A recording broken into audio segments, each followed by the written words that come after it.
Hey guys, how you doing? This is Mango etc. and I'm here today to bring you the review for K episode number 6. Now this episode can be broken down into two parts, and these two parts are really what happened with Yoshiro and Tataro's flashback. The guy who dies, I think that's how you pronounce his name. I think I finally learned it, so yes! Tatataro. Is that right, guys? Tell me please. But anyway, yeah, so I'm going to talk about all the stuff that happens with Yoshiro first. Then I'm going to go into the flashback. So with Yoshiro, we start off, he's in a restaurant with the black dog and Nico. And they're eating, and Yoshiro is still just thinking about things. And we learn from just this little restaurant scene that how he's missing from the photos, because the restaurant owner, he keeps photos of all his favorite customers, and the restaurant owner says that out of all the young people that come to his restaurant, Yoshiro is like one of the most frequent, so his picture should be there on his wall of all his regular customers, but his picture is missing from there. Moving on with Yoshiro, the next thing we get is that they're at the fireworks shop. They were sent out by Kokori to buy fireworks for the school, but Yoshiro and the black dog, they can't read his handwriting, so they don't know what exactly to buy, and Yoshiro doesn't remember either. So the black dog decides, all right, cool, we'll ring Kokori and ask her. And at this time, Nico starts to bug out. She's acting really weird. She doesn't want the black dog to ring Kokori, and the black dog is like, why? And she responds by saying she doesn't like telephones, and she just bugs out and runs off. So I'm thinking, does Nico have something to do with why everyone's memory's gone? It would explain why she's bugging out and then runs off. But I don't know, it's not stated or anything, but she runs off. And then Yoshiro, he speaks to Kokori on the phone, and she doesn't remember him. She doesn't know Yoshiro. She thinks he has the wrong number, and then she basically hangs up. This upsets Shiro, and so he like from the restaurant, he's starting to doubt, wow, like, is there really a Yoshiro? And this like made him think him more. So he's getting depressed by these things, that the fact that no one seems to remember him, he's not preparing the pictures where he's supposed to be. So he thinks, all right, cool, let me call my mum and dad's, or it might have been just his mum, but basically he wants to hear from his parents. Yo, like, do I exist? So he decides he wants to make one more phone call, and he decides, let me call his parents. So he calls them now, and the number, it doesn't exist. So he then gets further depressed, but he still has a little bit of hope. So he decides he needs to go home. He needs to see his mom and dad. So him and the black dog, they go to where he thinks his home is, but when they actually get there, they find a football field.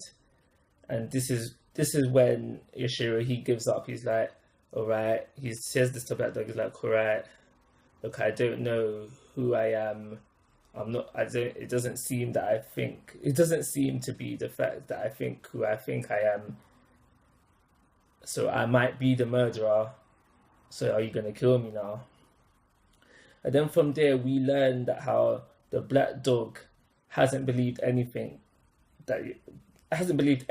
from the get-go. Like, everything that's happened from now, he hasn't believed it. He was never convinced that Yoshiro was not the murderer, but he's still looking for, but he's not convinced that he is yet. He's still looking for clues, he's still looking for evidence. He hasn't made his judgment yet, and he tells this to Yoshiro.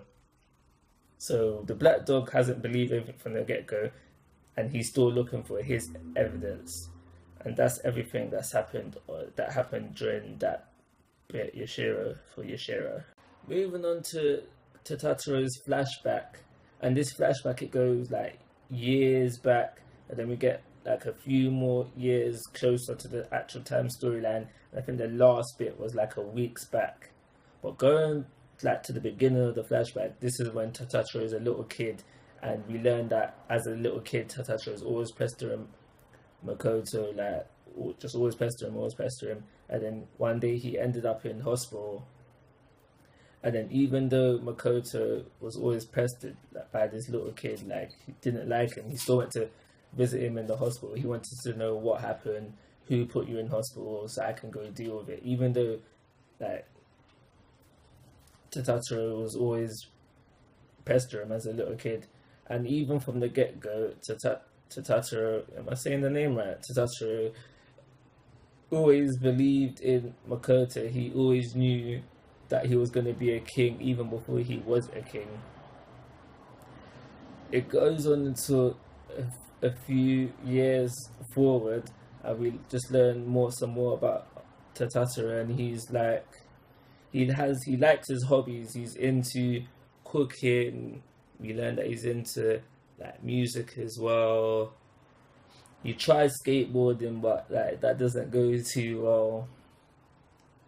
And yeah, we just learned that he's really into his hobbies. And like going on within the flashback, we learn like how he is with the rest of the Reds, what relationship he has with the rest of the Reds. Like we see him trying to skateboard, and Yatta is just showing him some techniques, some tricks, and how to do things. So I think this is where Yatta gets that skateboard. I think it's actually Tatacho's skateboard, and Yatta keeps it in, like, obviously in memory of him. And we also learned that how Tatacho, he's not like the other Reds.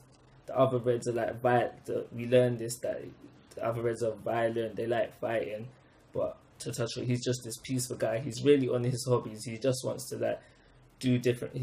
He came across as a guy who just wants to get the most out of the world as he can. Like he tries different things. He's really old school, as we see. He has a film camera, and Yatta comments on this saying that, why don't you just record things on your phone? Like that's what phones are for these days. But he's like, nah, I want to go old school.